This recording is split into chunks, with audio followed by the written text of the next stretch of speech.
Next concept है हमारे पास inhibitors का। अब कुछ ड्रग्स ऐसी हैं जो कि CYP आइसोजाइम के लिए लड़ाई करती हैं, कम्पिटिटिव इनहिबिशन करती हैं। कम्पिटिटिव इनहिबिशन की वजह से वो ड्रग्स आपस में रिएक्शन देती हैं।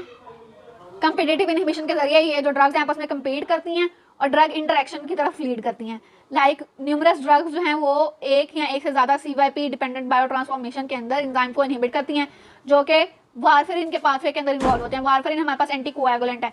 अब अगर हमारे पास वारफेरिन जो है वो मेटाबलाइज नहीं हो रहा, वारफेरिन मेटाबलाइज नहीं होगा तो हमारे पास एंटी कोएगुलेंट जो है वो बॉडी के अंदर इंक्रीज कर जाएगा, तो हमारे पास ग्रेटर इनहिबिशन होगी कोएगुलेशन की, और साथ में हमारे पास क्या होगा कि हैमरेजेस प्रोड्यूस होंगे, ब्लीडिंग बहुत ज़्यादा होंगी, हैमरेजेस प्रोड्यूस हो जाएंगे, स्वेयर ब्लीडिंग रिएक्शंस होंगे, क्योंकि हमारे पास वारफेरिन वाला जो पाथवे था वो ड्रग्स ने इनहिबिट कर दिया। और ये ड्रग्स कौन सी हैं? लाइक कीटोकोना ओमेप्राजोल जो है वो हमारे पास पोटेंट इनहिबिटर है किसका, जो कि वारफेरिन मेटाबॉलिज्म के अंदर CYP साइटोक्रोम P450 वाले आइसोजाइम्स रिस्पॉन्सिबल होते हैं। उसका इनहिबिटर कौन है? ओमेप्राजोल। ओमेप्राजोल किसका इनहिबिटर है? वारफेरिन मेटाबॉलिज्म के लिए जो CYP चाहिए साइटोक्रोम P450 उसका इनहिबिटर है। इसके अलावा हमारे पास है साइमेटिडीन। साइमेटिडीन जो है वो मेटाबॉलिज्म ऑफ थियोफाइलिन को ब्लॉक करता है। क्लोजापाइन एंड वारफेरिन, साइमेटिडीन भी इन तीनों को ब्लॉक कर रहा है। उसके अलावा हमारे पास एरिथ्रोमाइसिन, कीटोकोनाजोल, रिटोनोवोर, ये भी हमारे पास सेवरल एंजाइम है जो कि इनहिबिट करते हैं, सेवरल ड्रग्स हैं जो कि CYP यानी कि साइटोक्रोम P450 को इनहिबिट करती हैं।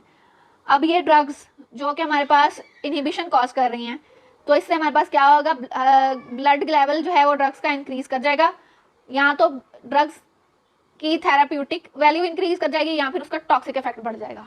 साइटोक्रोम P450 के बढ़ने से उसकी इनहिबिशन से, साइटोक्रोम P450 की इनहिबिशन से या तो ड्रग की हमारे पास कंसंट्रेशन बढ़ के उसका थेराप्यूटिक इफेक्ट बढ़ जाएगा या फिर उसकी टॉक्सिसिटी हो जाएगी। अब कुछ ड्रग्स हैं जो हमारे पास P450 सिस्टम को इन्वॉल्व ही नहीं कर रही, लाइक कौन सी?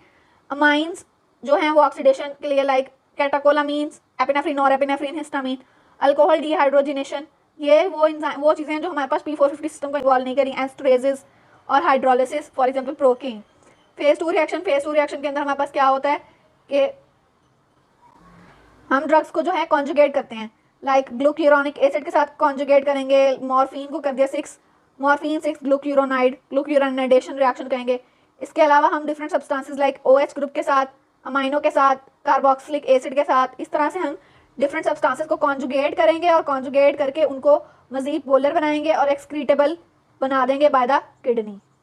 फेज 2 हमारे पास फेज 2 रिएक्शन के अंदर ग्लूक्यूरोनाइडेशन रिएक्शन आता है, ग्लूक्यूरोनाइड के साथ कॉन्जुगेशन। इसके अलावा हमारे पास आता है glycine conjugation, sulphate conjugation, acetylation और मिथाइलेशन। ये सारी चीज़ें जो है हमारे पास कॉन्जुगेशन रिएक्शन के अंदर आती हैं। Acetylation, methylation, sulfation, glycine conjugation और ग्लूक्यूरोनाइडेशन, ग्लूक्यूरोनिक एसिड, इन सब का मकसद ये है कि हम किसी भी ड्रग को मजीद पोलर बनाएंगे और पोलर बना के उसको हम यूरिन के अंदर एक्सक्रीट करा देंगे थ्रू द किडनी। फिर कुछ फैक्टर्स हैं जो कि हमारे पास इफेक्ट कर रहे हैं ड्रग की मेटाबॉलिज्म को, लाइक एज। उसके अलावा हमारे पास pathological conditions, nutrition, species differences, genetic differences, sex, route of administration, circadian rhythms, ये सारी चीज़ें जो है हमारे पास इफेक्ट कर रही हैं ड्रग मेटाबॉलिज्म को। एज के अंदर ये कि हमारे पास जो न्यूनेट्स हैं और फीटल हैं उसके अंदर हमारे पास जो है अफेक्ट होती है, सिस्टम ही डेवलप नहीं होता तो ड्रग मेटाबॉलिज्म कैसे होगी। और ओल्ड एज के अंदर फंक्शनिंग जो है वैसे रिड्यूस हो जाती है। पैथोलॉजिकल कंडीशन लाइक लिवर जो है वो हमारे पास मेन साइटेड ड्रग मेटाबॉलिज्म की, अगर वही खराब होगा तो हमारे पास कैसे होगी ड्रग मेटाबॉलिज्म? ना ग्लूक्यूरोनिक एसिड वाली कॉन्जुगेशन होगी और कुछ भी नहीं हो सकेगा, और साइटोक्रोम P450 वाला सिस्टम भी थोड़ा खराब हो जाएगा। न्यूट्रिशन, मैल न्यूट्रिशन और स्टारवेशन के अंदर हमारे पास ड्रग की मेटाबॉलिज्म डिप्रेस हो जाती है। स्पीशी डिफरेंशिएशन के अंदर हमारे पास एनिमल्स और मैन का डिफरेंस आ जाता है कि हमारे पास कुछ चीज़ें मैंस के अंदर ज़्यादा सही होती हैं, एनिमल्स के अंदर ज़्यादा सही नहीं होती। डिस्ट्रॉयड ड्रग्स, कुछ ड्रग्स फिनोबार्बिटल्स वगैरह, बार्बिचुरेट, पैथिडीन और फिनाइलब्यूटाजोन। जेनेटिक डिफरेंसेस हो सकते हैं कि जेनेटिक कंट्रोल भी इंसानों का स्पीशीज का वेरी कर सकता है। सेक्स जो है वो भी अफेक्ट करता है, लाइक हमारे पास मेल्स और फीमेल्स के अंदर कुछ ड्रग्स हैं लाइक हेक्सोबार्बिटोन, ये हमारे पास मेल्स और फीमेल्स जो हैं उन दोनों के अंदर इसकी मेटाबॉलिज्म डिफर करती है। रूट ऑफ एडमिनिस्ट्रेशन डिफर करता है क्योंकि जब हमारे पास extensive first part oral route के अंदर एक्सटेंसिव फर्स्ट पास इफेक्ट होता है, लाइक प्रोपेनोल जो है वो 80% मेटाबलाइज हो जाती है। जब ये हम ओरल रूट से देंगे तो 80% ये मेटाबलाइज हो जाएगी पहले ही सिस्टेमिक सर्कुलेशन से रीच करने से पहले ही ये फर्स्ट फास्फेट के अंदर ही मेटाबलाइज हो जाएगी। लाइकोकेन, ग्लिसराइल ट्राइनाइट्रेट ये जो है कंप्लीटली मेटाबलाइज हो जाएंगे, इनकी बायोअवेलेबिलिटी ऑलमोस्ट जीरो होगी अगर हम इसको ओरल रूट से देंगे, तो इसलिए हम इनका रूट ऑफ एडमिनिस्ट्रेशन चेंज करेंगे। सर्केडियन रिदम क्या है कि हमारे पास हेपेटिक मेटाबॉलिज्म जो है वो डायरनल रिदम को फॉलो करती है डे एंड नाइट में, लेकिन ये किसमें है, रैट्स और माइस में। May be true in human as well, हो सकता है ह्यूमंस में भी ऐसा ही हो। ओके, तो कुछ इंड्यूसर और इंड्यूसर्स देख लेते हैं। लाइक हमारे पास कॉमन सबस्ट्रेट क्या है, वारफरिन, फेनेटोइन, आइबुप्रोफिन यानी कि ब्रूफिन, टॉलब्यूटामाइड, और इन सब के लिए हमारे पास ये ड्रग्स जो हैं ये एंजाइम लाइक CYP29 CYP2C9/10 के लिए ये सबस्ट्रेट्स हैं, और इस एंजाइम का इंड्यूसर कौन सा है, फिनोबार्बिटल और रिफैम्पिन, और CYP2D6 का इंड्यूसर कोई नहीं है, और इसकी हेलोपेरिडोल, प्रोपेनोलॉल और इमेप्रिन और डेसिप्रामीन ये हमारे पास इसके हैं सब। इसके अलावा थर्ड है हमारे पास CYP3A4/5 जो है, इसके लिए हमारे पास सबस्ट्रेट क्या है, कार्बामाइजापिन, साइक्लोस्पोरिन, एरिथ्रोमाइसिन, नेफिडिपिन और वेरापामिल, ये सारे हमारे पास इसके सबस्ट्रेट हैं। और इसमें एक इंपॉर्टेंट बात यह है कि इसका इंड्यूसर भी एक यही है जो इसका सबस्ट्रेट है, कार्बामेजापिन जो है वो इसका सबस्ट्रेट भी है और इसका इंड्यूसर भी है एंजाइम का। इसके अलावा डेक्सामेथासोन, फिनोबार्बिटल, फेनेटोइन और रिफैम्पिन जो हैं वो इधर इंड्यूसर्स हैं। अब इसमें से कॉमन याद कर सकते हैं हम लोग, फिनोबार्बिटल और रिफैम्पिन इंड्यूसर्स के तौर पर एक्ट करते हैं डिफरेंट एंजाइम 3A4/5 और 2C9/10, 3A4/5। इसके बाद हमारे पास आ जाती है ड्रग क्लियरेंस। ड्रग क्लियरेंस की अगर हम बात करें तो ये रिलेट करती है rate of elimination in the plasma concentration divided by plasma drug concentration, यानी कि बॉडी से प्लाज्मा से कितनी ड्रग एलिमिनेट हो रही है divided by plasma drug concentration. इसका यूनिट भी हमारे पास वॉल्यूम पर यूनिट टाइम है। Rate of elimination divided by plasma concentration equal to the clearance. जितना भी हमारे पास रेट ऑफ एलिमिनेशन होगा यानी कि 5 यूनिट एलिमिनेट हो रहे हैं और प्लाज्मा कंसंट्रेशन है 2 यूनिट, तो हमारे पास क्लियरेंस कितनी आ जाएगी, 2.5। मैंने कहा लाना तो कौन है फ्री अब हमारे पास रूट्स ऑफ क्लियरेंस क्या क्या है, हमारे पास रीनल क्लियरेंस होती है, लिवर क्लियरेंस होती है, और डिफरेंट रूट्स भी हैं क्लियरेंस ऑफ ड्रग के। मेनली हमारे पास हेपेटिक क्लियरेंस और रीनल क्लियरेंस मेन आती है। सबसे पहले हमारे पास रीनल क्लियरेंस की अगर हम बात करें तो इसमें 3 मैकेनिज्म होते हैं। सबसे पहले हमारे पास आती है फिल्ट्रेशन, नंबर 2 पे आती है एक्टिव एक्सक्रीशन, नंबर 3 पे आती है पैसिव रीअब्जॉर्प्शन। फिल्ट्रेशन ये है कि पहले तो ड्रग फिल्टर होगी, कुछ ड्रग फिल्ट्रेशन में आ जाएंगी, फिर एक्टिवली हम स्क्रीट कराएंगे उन्हें ट्यूब्यूल्स में, और तीसरा ये है कि हमारे पास अनआयनाइज्ड लिपिड सॉल्युबल जो हैं ड्रग्स, उनकी कंसंट्रेशन जो है वो हमारे पास वापस से एब्जॉर्ब हो जाएगी। आयनाइज्ड लिपिड इनसॉल्युबल ड्रग जो है वो हम एक्सक्रीट करेंगे। इसीलिए हमने जो है वो फेज 2 और फेज 1 रिएक्शन किए हैं ताकि हम ड्रग्स को लिपिड इनसॉल्युबल करें यानी कि वाटर सॉल्युबल करें, और ताकि वो एक्सक्रीट हो सके। लिपिड सॉल्युबल और अनआयनाइज्ड ड्रग्स वापस से एब्जॉर्ब हो जाती हैं पैसिव रीअब्जॉर्प्शन के प्रोसेस से। आयनाइज्ड और लिपिड इनसॉल्युबल ड्रग्स एक्सक्रीट होती हैं यूरिन के अंदर।